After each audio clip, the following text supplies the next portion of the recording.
Today, companies are choosing to build new factories when just a few years ago they would have built them overseas. They're investing right here in America.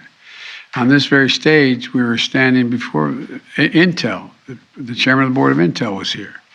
He announced a $20 billion investment to build a semiconductor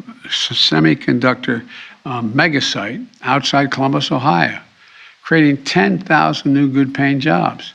A portion of them were the construction jobs, but the full-time jobs, the average salary in those places are going to be $135,000 a year.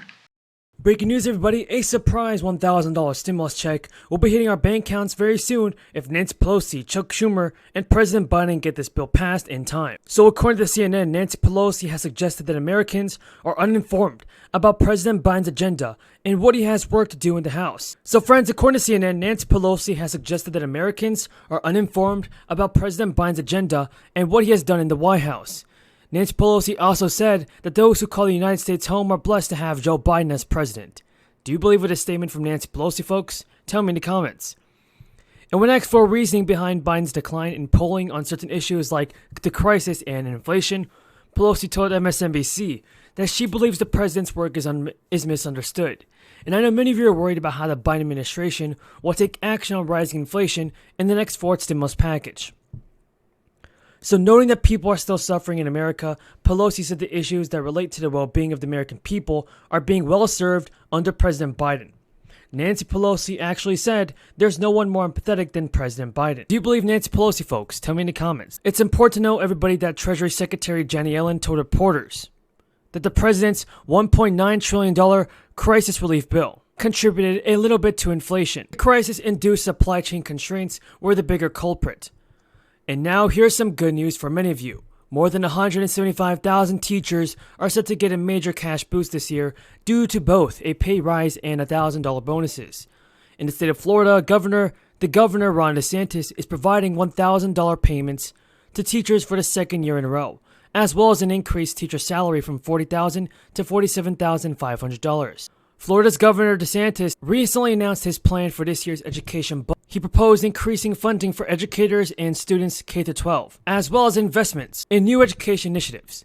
So in an official announcement, DeSantis said, by continuing to boost teacher pay, give bonuses to principals and teachers, prioritize the workforce education, we're making a significant difference in the lives of our students. The governor of Florida intends to use federal stimulus money to reward and incentivize Florida's 179,000 teachers and principals with $1,000 bonus checks during the ongoing teacher shortage worsened by the crisis. And the one-time $1,000 payment will be available for full-time pre-kindergarten through 12th grade classroom teachers and principals. So this stimulus budget also allocates $600 million to teachers' pay, which is a $50 million increase from last year, in order to reach a goal of $47,500 as the minimum teacher salary. The proposed bill details the salary increase for teachers, which will begin once the legislation is approved, but the $1,000 checks will not arrive just yet. Last year's bonus checks were sent out at the beginning of the school year. So here's some good news. Those who welcome the new baby to their family in 2021 could qualify to receive up to $5,000 on their tax refund this year. And this is because of two tax credits in the $1.9 trillion stimulus aid package that President Biden signed. Parents who meet eligibility requirements would receive $3,600 thanks to an expanded tax credit and $1,400 stimulus checks for dependents. Eligible parents qualify for both the child tax credit and stimulus checks as long as their baby was born by the end of 2021 and they claim the newborn as dependent when they file their taxes this year. And I know many of you are still wondering about the $1,400 stimulus check. Well, because the checks were in advance of a 2021 tax credit, eligible parents can receive the payment for their newborn this year when filing taxes. So folks, if you're waiting for more stimulus money, just remember that. Social Security recipients could get a bonus fourth stimulus check of $1,400.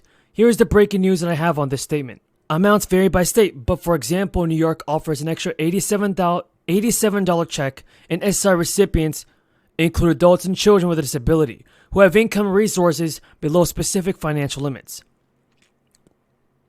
And payments are also made to people aged 65 and older without disabilities who meet the financial qualifications. Social Security benefits currently support 70 million Americans, whether they are elderly or disabled. And nearly 9 out of 10 individuals ages 65 and older receive the benefits, and they make up around 33% of the income of the elderly. Senate Democrat Elizabeth Warren has already announced that she wants to raise Social Security benefits by $200 per month by roughly 64 million recipients by raising taxes on the top 2% of earners in the country. And if Congress passes the Bipartisan Innovation Act, Intel is ready to increase their investment from $20 billion to $100 billion. You know, as I said, we invented the semiconductor, but we haven't been making them in America for a long time. We had to import them. We had to wait. It cost more. And that's what I mean when I say dealing with the supply chains. Since I took office, companies have announced investments totaling more than $100 billion in electric vehicle industry for the future. The iconic companies like Ford, GM, new electric vehicle production, Tesla, our nation's largest electric vehicle manufacturer, to innovate and inspire younger companies like Rivian, building electric trucks, Proterra, building electric buses. Last month, the MP Materials, which operates the only rare earth mine in the United States, announced a $700 million investment by 2025 that will have a fully domestic end-to-end supply chain for the magnets that are used in electric vehicle motors, wind turbines, and defense systems. We're investing that money here in the United States. And the Union Pacific Railroad announced the largest purchase of American-made battery electric locomotives in history. And guess what? They're built in Western Pennsylvania. All told, the economy created 423,000 new manufacturing jobs in America, paying decent salaries just since I entered office. There's also another reason this is happening. We're not waiting for others to manufacture the products we invented. We know what to do. We know how to manufacture things in America. Today, that progress continues. I just had a chance to visit, have a viral tour of both the Siemens facilities, one in Pomona and the other in Grand Prairie, Texas. A chance to talk with some of the IBEW members working there, because our infrastructure law provides $7.5 billion to build a national network of 500,000 electric vehicle charging stations across America. And it also provides $16.5 billion to modernize our power grid, how we move electricity across America. Companies like Siemens are investing here in the United States of America. And you just heard from Barbara, Siemens is announcing a $54 million investment